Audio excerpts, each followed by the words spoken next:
이게 투자자들 입장에선 정말 열받는 거거든요. 코스피 지수는 올랐는데 내 계좌는 그대로 초보 투자자분들이 가장 많이 한 실수 중에 하나인데요.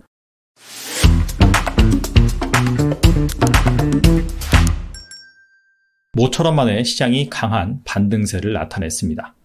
코스피 코스닥 양시장이 2% 내외로 상승을 했는데요. 그래서 이제 투자자들의 얼굴에 웃음꽃이 좀 피했구나 라고 생각을 했는데 생각보다 그런 분들이 많지 않은 것 같습니다. 코스피 지수는 올랐는데 내 계좌는 그대로이기 때문인데요. 이게 투자자들 입장에선 정말 열받는 거거든요. 빠질 때는 다 같이 빠졌는데 반등할 때는 꼭 내 주식만 안 오르는 경우가 종종 있습니다. 그래서 이런 일들이 왜 벌어지는 것인지, 현명한 투자자의 대응 방안은 무엇인지 오늘은 여기에 대해서 한번 알아보도록 하겠습니다. 자, 지난 20년간 코스피 지수의 추이입니다. 최근에 3,200까지 올랐다가 3,000선을 이탈하면서 조정이 좀 나왔죠. 근데 이런 장기적인 추세 관점에서 본다면은 사실 티도 안 나는 그런 수준입니다. 그래서 이 코스피 지수를 살펴보면 상승과 조정의 끝없는 반복이에요. 근데 이렇게 조정이 나오고 다시 상승을 하고 이런 상황이 발생을 하면 하락할 때는 사실 대부분의 주식이 떨어지는데 반등할 때는 꼭 내 주식은 안 오른단 말이죠. 그래서 이런 일들이 왜 일어나는지 이걸 알아보자는 취지죠. 그래서 이게 자세히 보시면은 하락과 반등 이런 것들이 계속해서 이어집니다. 그래서 이런 케이스가 무수히 많기 때문에 하나하나 다 살펴보는 것은 불가능하고요. 지금 상황과 좀 비슷한 그런 구간만 콕 집어서 한번 살펴보겠습니다.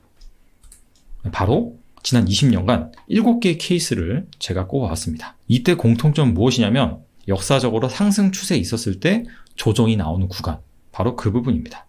그래서 한 2003년도부터 2007년도까지 계속해서 이렇게 상승 추세가 이어졌는데 그때 조정이 나왔던 구간이 이렇게 대표적으로 3가지 케이스가 있었고요. 그 다음에 글로벌 금융 위기가 발생한 이후에 종합주가지수가 폭락을 하고 그 다음에 이제 반등이 나왔죠. 그러면서 이렇게 2번의 조정 케이스가 있었고요. 그리고 2017년 이때도 상승장이었죠. 반도체 빅사이클이 오면서 반도체 기업을 중심으로 코스피 지수가 상승을 했습니다. 근데 이때도 이렇게 한번 조정이 있었고요. 그리고 2020년 코로나 위기가 발생한 이후에 시장이 급락했다가 빠르게 회복을 했죠. 그리고 한 2020년 8월부터 한 2, 3개월까지 좀 조정이 나왔습니다. 그래서 이렇게 토탈 7개의 케이스를 제가 꼽아봤고요. 자, 여기에서 구체적으로 조사하고 싶은 부분은 무엇이냐면, 자, 시장이 이렇게 조정이 나왔을 때 주식별로 사실 하락률을 먼저 본다는 거죠. 근데 주식이라고 한다면 너무나 많죠. 2,000개가 넘어요. 그래서 주식보다는 업종별로 일단 하락률을 체크를 해보고요. 자, 2번째. 그 다음에 조정이 끝나고 나서 시장이 반등이 나왔을 때 과연 업종별로 반등률은 어떻게 나오는지. 우리가 사실 상식적으로 생각한다면 낙폭 과대 업종이 반등도 많이 나오지 않겠느냐, 그렇게 생각할 수 있거든요. 그래서 사실 이렇게 시장이 조정이 나온 다음에 막 반등하는 그런 사이클로 와요. 그렇다면은 낙폭 과대 업종, 낙폭 과대 주식에 집중을 하는 경우가 있습니다. 자, 그렇다면 이렇게 낙폭 과대 업종이 과연 반등도 강하게 나왔느냐, 그 부분을 한번 살펴봐야겠죠. 그래서 그 부분을 살펴보기 위해서 이렇게 데이터를 한번 수집해봤습니다. 앞서서 총 7개의 상승 추세에서 조정 구간이 나왔고, 그때마다 이 업종별로 하락률, 그 다음에 반등이 나왔을 때 상승률, 자, 이런 것들이 과연 상관관계가 있는지 그 부분을 알아보기 위함이죠. 그래서 이 매트리스 차트의 Y축은 이 업종별로 주가 하락률이에요. 코스피 지수가 조정을 받았을 때 과연 업종별로는 주가가 얼만큼 하락을 했는지. 그리고 X축은 무엇이냐면 조정이 끝났어요. 그리고 이제 반등이 나오겠죠? 그 반등이 나왔을 때 과연 업종별로는 주가 상승률이 얼만큼 나왔는지.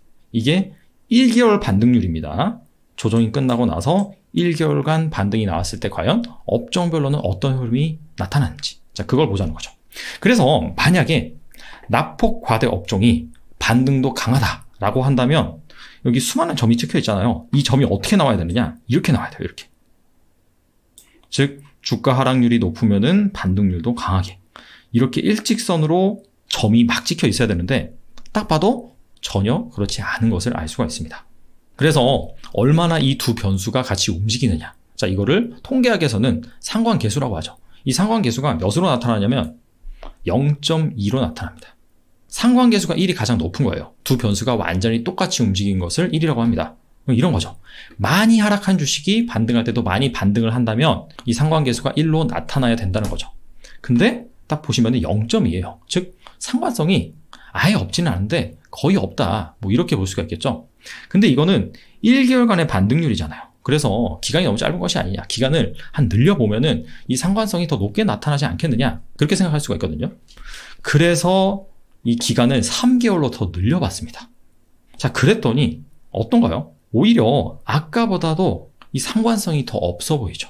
이 점들이 원래는 이렇게 나와야 되는데 오히려 훨씬 더 분산돼서 나오는 것을 알 수가 있습니다. 그래서 이 상황에서 상관계수를 구해보면은 0.09입니다. 거의 0에 가까워요. 즉 여기에서 알 수 있는 것은 무엇이냐면 사실 하락할 때는 뭐 전반적으로 모든 주식이 대부분 하락한단 말이죠. 그런데 반등을 할 때 이 추이를 봤을 때는 많이 하락하는 주식이 많이 반등하는 것이 아니라 그런 거는 전혀 상관이 없다는 것이죠. 이게 왜 그러냐면 이게 시장이 한번 상승을 했다 조정이 나오고 그리고 재차 다시 반등이 나올 때는 손바뀜 현상이 일어납니다. 그러면서 주도주도 좀 바뀝니다. 이게 초보 투자자분들이 가장 많이 한 실수 중에 하나인데요.